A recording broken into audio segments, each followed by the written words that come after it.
Bonjour, bienvenue sur les chroniques de Calliope, dernière prêtresse de la Lune en Atlantide. Pour une bonne expérience, je vous conseille de vous mettre dans un endroit calme et avec des écouteurs. Je vous souhaite une bonne écoute.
Dans mes souvenirs d'enfance, il y a peu de place pour le récit. Beaucoup de sensations, beaucoup de sons. La tête de ma sœur posée sur la mienne, comme si nos pensées se répondaient. L'odeur des fleurs, juste après leur éclosion, le vent dans les arbres qui faisait chanter la forêt et résonner la voix des arbres dans mon cœur. Liana et moi, nous nous asseyions souvent sur le bord de l'eau pour regarder la lune et le soleil se refléter sur la mer.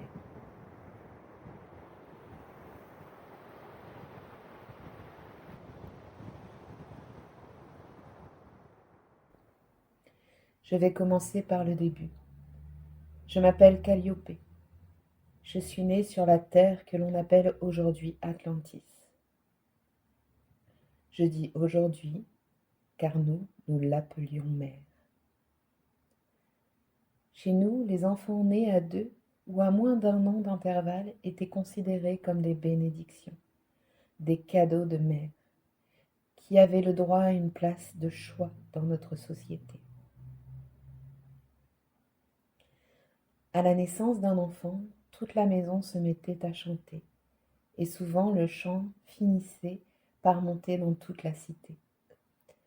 Cette année-là, le chant de la naissance résonna 2 fois dans notre foyer, une fois pour moi et une fois pour Liana. Je crois que certains soirs, j'entends encore ce second chant qui m'unit à ma sœur, au-delà des mots.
Aussi vrai que la nuit suit le jour, te voilà, te voilà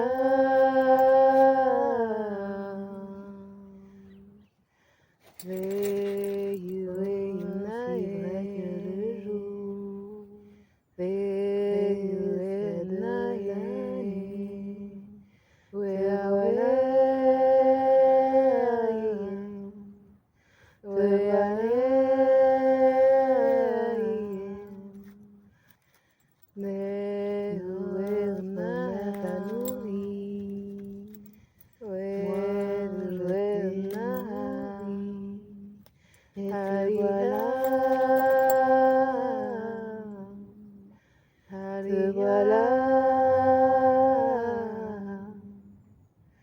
de si quand apporté, créé, inventé, et te voilà, te voilà.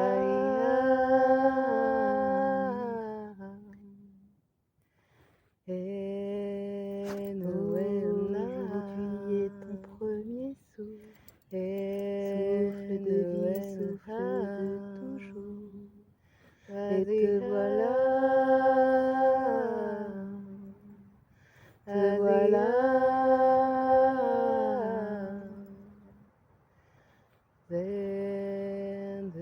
Nourri de la vie, nourri de l'esprit, te voilà, te voilà. Aujourd'hui est ton premier souffle, mais pas le tout premier. Tu grandis dans chaque esprit, tu grandis dans chaque souffle, et te voilà, te voilà. Mais où est garde ses liens, où sont tes énergies, tu es là, tu es là.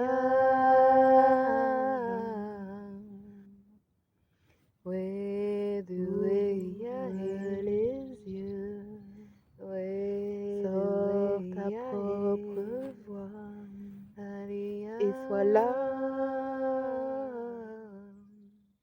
et sois là. Toute notre enfance s'est déroulée au rythme simple des jeux d'enfants, de nos rires,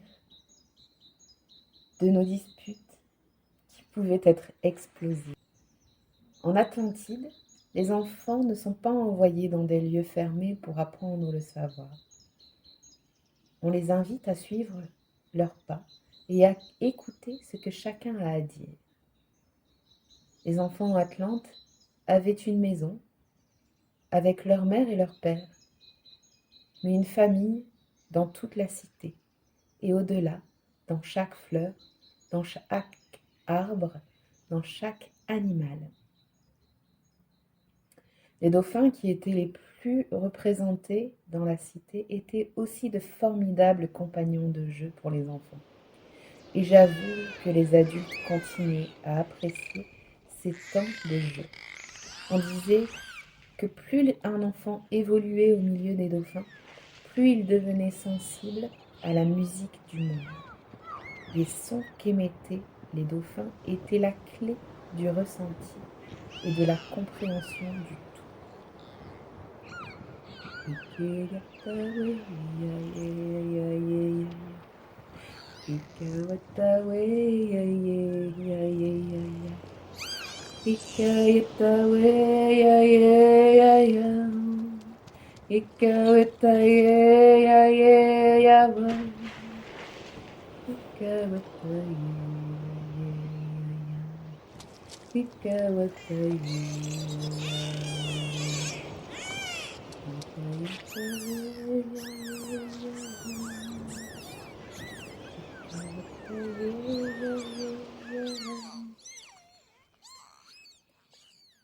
Miana et moi avions grandi sans nous soucier de quoi que ce soit. On allait voir les vieilles quand elles cuisinaient. Elles avaient toujours des choses rigolotes à nous expliquer sur les plantes, les champignons et les algues. Et on en profitait pour goûter leurs plats. On allait souvent écouter les scribes qui nous expliquaient l'importance de consigner les choses par écrit pour qu'elles ne se perdent pas, qu'elles ne se dénaturent pas. C'est avec eux que l'on a appris à lire. J'avoue que si j'aimais lire, je ne m'attardais pas pour apprendre à écrire. Les sons m'intéressaient beaucoup plus que les signes. Nous allions au temple écouter les chants, retracer notre histoire dans le temple du soleil. Et ce que nous apportent les étoiles dans le temple de la lune. Nous ne comprenions pas encore tout ce que cela impliquait, mais bien souvent, le soir, nous nous arrêtions, toutes les deux, sur le bord de l'océan. Et portée par le rythme des vagues et le chant des arbres, Liana reprenait un chant de notre histoire. Alors, je collais ma tête à la sienne et je sentais en moi le chant des étoiles qui lui répondait.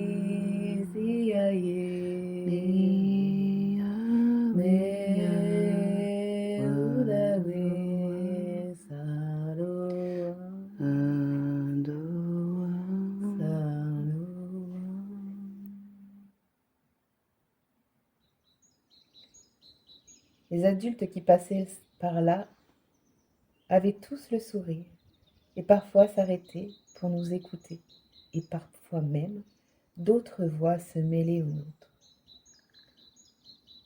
Je me sentais bien, je me sentais à ma place dans l'unité de mer, guidée par les étoiles.